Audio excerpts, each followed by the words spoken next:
Kata Pak Burhan, udah lama kamu gak turun lapangan. Jadi kamu orang yang tepat.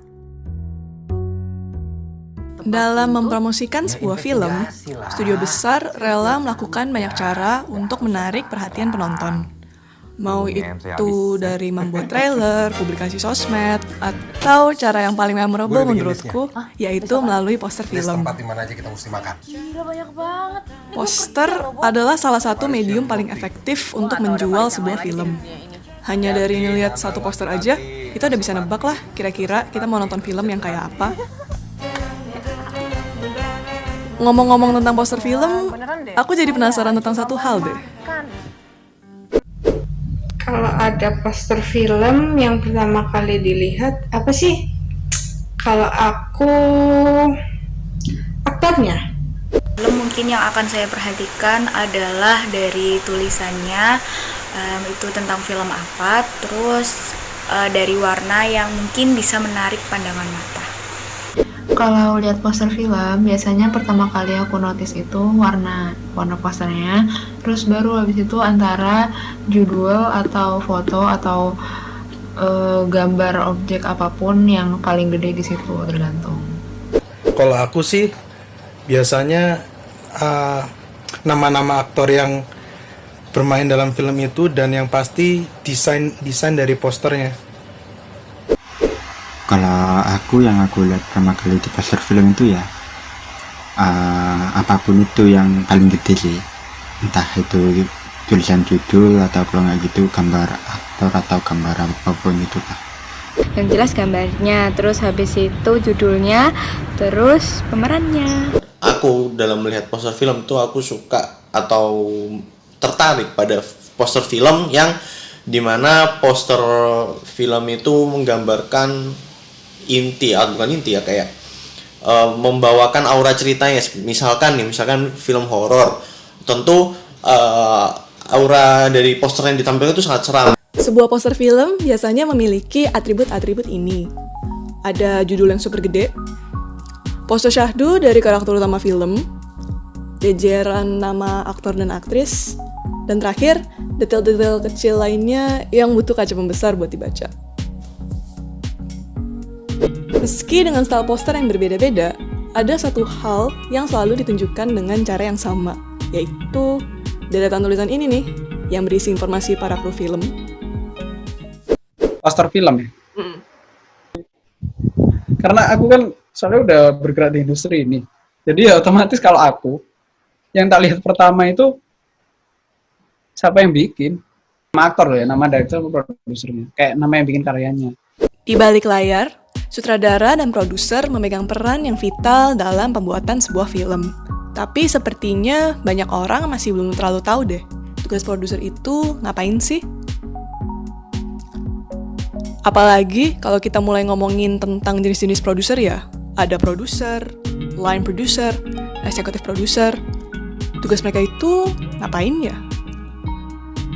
Kayaknya akan lebih baik kalau kita minta Mas Rama aja deh yang ngejelasin. Jadi perkenalkan, nama saya Ramadan Firman, biasa dipanggil Rama.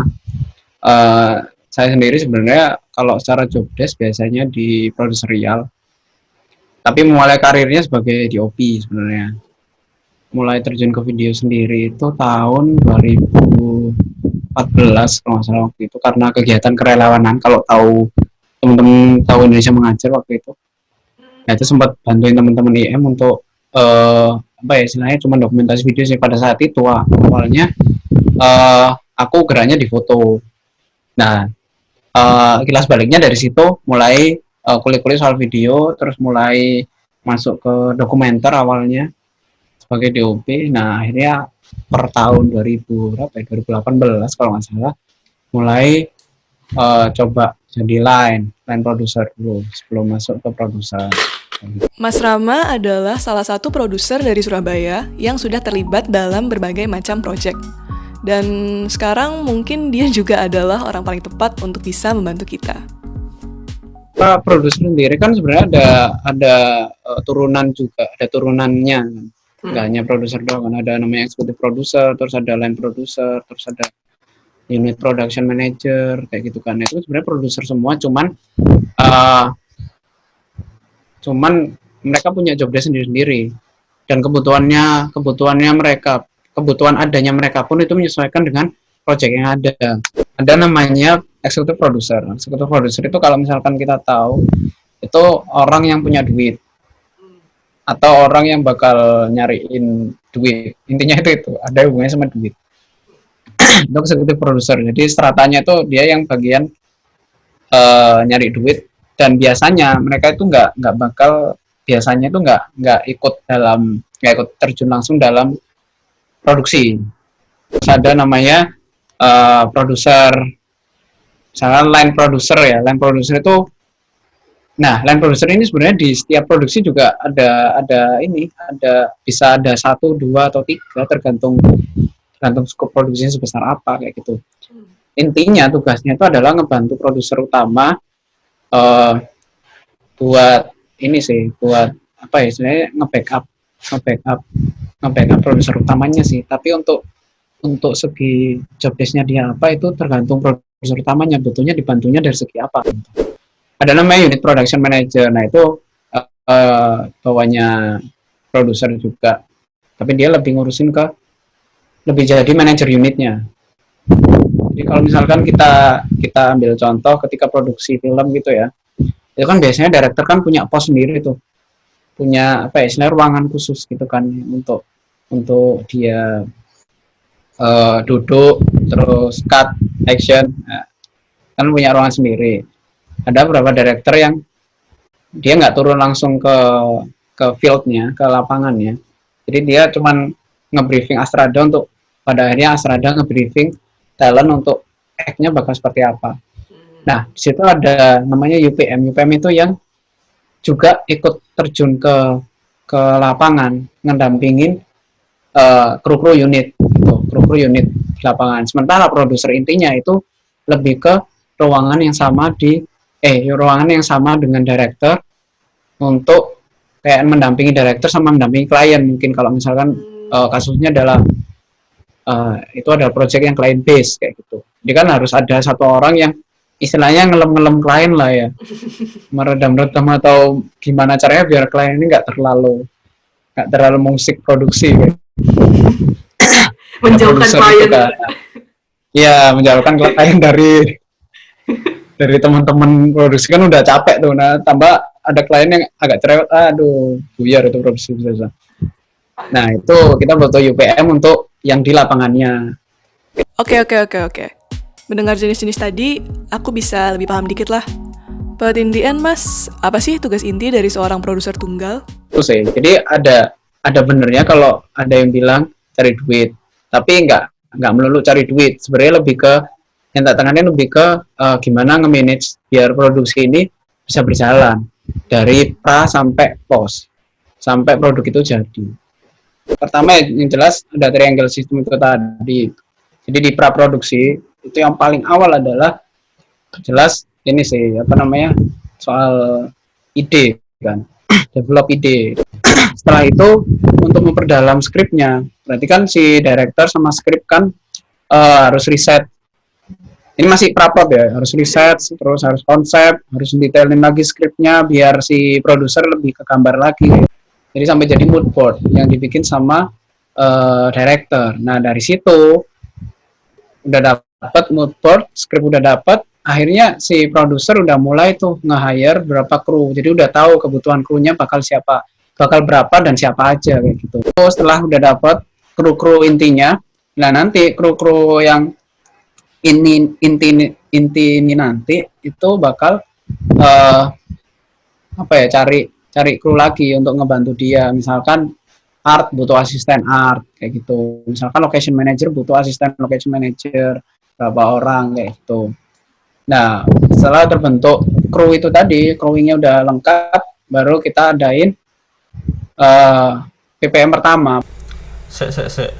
Untuk yang belum tahu, PPM itu adalah pre-production meeting atau kumpul praproduksi.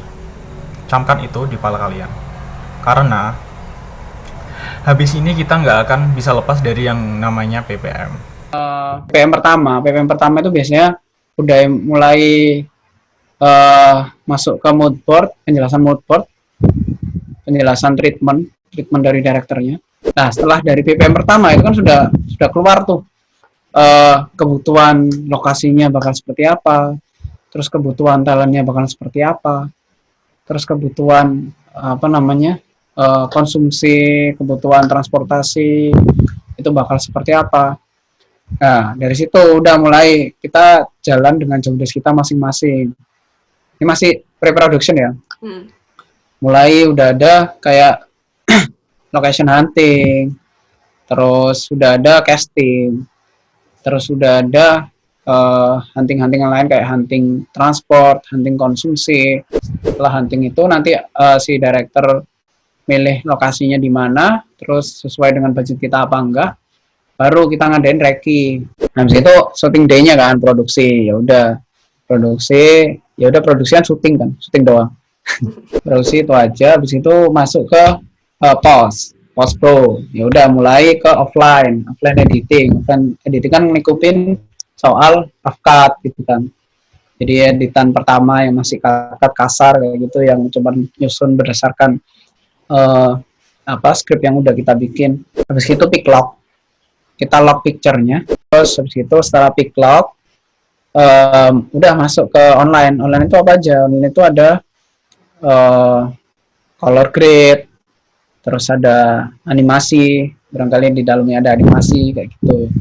Terus sudah masuk departemen sound juga udah masuk di sini.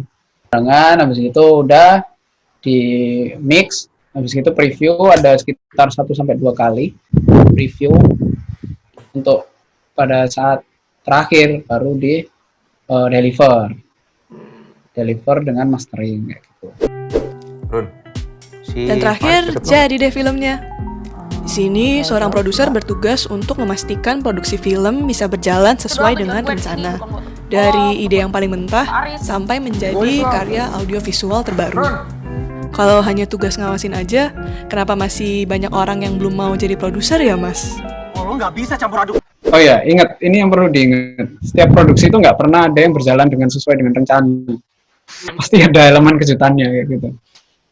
Entah apapun itu, entah serapi apapun, kalau sepengalamanku ya, serapi apapun aku bikin plan, terus alternatif pasti pada saat hari H itu ada aja yang membuat itu nggak sesuai dengan rencana. Nah, kita ambil contoh kasus kemarin produksi web series Rumit. Kalau misalkan teman-teman udah pada lihat, kalau misalnya belum lihat ya, terus like and subscribe, oke? Itu Rumit. Nah, Rumit itu dari brief awal aku dapat dari Raka, direkturnya kan Raka. Itu sebenarnya kan kita awalnya tuh mau bikin 3 episode. Kita mau bikin awalnya 3 episode. Nah, ternyata setelah Raka brainstorm sama scriptwriter-nya, ada teman kita Puput, namanya itu di Jakarta dia. Ternyata lebih efektif kalau misalkan ini dihadirkan dengan 4 episode kayak gitu. Soal durasi, soal cerita segala macam itu ternyata 4 episode. Nah, padahal sebelumnya kita udah nge-range anggarannya untuk 3 episode. Nah, bayangin aja, 3 episode menjadi 4 episode. Itu yang pertama. Hamin sekian, talent utama ceweknya, si Kadek, itu gejala DB. Nah, kok bisa? Ya kok bisa, makanya aku juga kita udah reading segala macam ya, dan mereka udah nemu chemistry-nya si Kadek sama si Indra itu. Dalam menjalani job desk apapun, tentu dibutuhkan suatu kemampuan atau at least mindset tepat lah untuk bisa menjalankan perannya dengan baik. Kalau mau menjadi produser, kira-kira apa aja sih Mas yang harus kita ketahui dan persiapkan? Nah, kalau dari perspektif produser, sebenarnya call-nya itu ya ada di dia gitu loh. Nah, dari awal ketika kamu istilahnya nerima brief, nerima ide dari si director itu, sebagai produser kamu udah mulai kebayang nih, kamu bisa nggak ya? Secara dirimu sendiri kamu harus bisa istilahnya mengukur kapabilitasmu. Kira-kira dengan segala keterbatasan yang ada, itu bisa nggak produksi ini dilakukan? Dan kalaupun bisa, itu solusinya apa? Dari setiap lininya kayak gitu. Jadi mikirnya udah menyeluruh. Gimana caranya biar produksi ini bisa jalan kayak gitu sih. Terus soft skill lainnya mungkin kayak ya udah Word, Excel kayak gitu-gitu. Itu penting sih. Itu penting nggak penting tapi penting. Jadi gimana cara biar menyajikan apa yang kamu mau sajikan itu dengan lebih mudah. Biar kamu ketika penyampaiannya ke teman-teman kru itu biar lebih mudah. Oh iya, untuk seorang produser, mencari dana itu juga merupakan bagian dari tanggung jawabnya kan? Kalau buat film pendek, kira-kira enaknya cari dana kemana ya mas? Terus, caranya bagaimana? Pada saat kamu cari dana itu kamu harus bikin amunisinya dulu. Ya, rupanya apa? Bisa dalam bentuk proposal mungkin, atau bisa dalam bentuk showreel kayak gitu. Sehingga pendanamu itu yakin untuk menginvestasikan danamu itu, untuk menginvestasikan dananya ke kamu kayak gitu. Ada salah satu contoh, temanku itu pernah bikin film. Kalau teman-teman tahu, judulnya Lasannya. Yaitu modeling pendanaannya adalah crowdfund. Nah, jadi dia bikin proposal, ya bukan proposal, ada proposal yang di-share untuk untuk di crowdfund-kan itu, terus di crowdfund-nya itu sendiri itu ada paketannya. Jadi misalkan paket apa itu nilainya segini, kamu bakal dapat apa, paket apa itu nilai segini, kamu bakal dapat apa, kayak gitu. Itu kan juga salah satu hal yang bisa ini kan. Pada akhirnya sebenarnya model investasi di film terutama film pendek itu kan uncertain kan, bukan investasi yang kamu bisa punya data revenue streamnya ketika tahun ke segini kamu bakal dapat dana balik kayak gini kan, nggak kayak gitu kan, bukan sektor yang seperti itu, tapi sektor yang ya lebih ke kreatif kayak gitu. Ya gimana caranya biar kamu meyakinin mereka supaya ngasih dananya ke kamu. Di balik pesona sang aktor dan aktris di sebuah poster film, ada seorang produser yang berhasil melewati rintangan dan kepusingan untuk mewujudkan film tersebut. Perhaps next time, kalau kamu ingin ikut sebuah produksi film, jangan selalu terpakulah ingin dapat job desk yang itu mulu. Karena kalau nggak ada director itu nggak ada ide. Biasanya ide kan ada, ide kan awalnya dari director kan biasanya, tapi ada juga idenya dari skrip nanti diwujudkan sama director. Tapi tetap sebenarnya produk film sendiri itu adalah produk untuk mewujudkan visinya dari director kan. Ya director udah punya visi nih, aku mau bikin yang bakal seperti ini kayak gitu. Nanti jadi produk filmnya itu sendiri. Jadi kalau misalkan nggak ada orang yang punya visi kayak gitu, otomatis film itu nggak ada. Menurutku lah ya. Kamu menjunjung tinggi director. Alter banget ya jatuhnya berarti. Lama mas nggak terjun ke director aja? Kalau selama ini berpengalaman ya? Atau akhirnya merambat ke produserial? Kalau aku terjun ke director, nanti siapa yang produser? Oh. Bisa.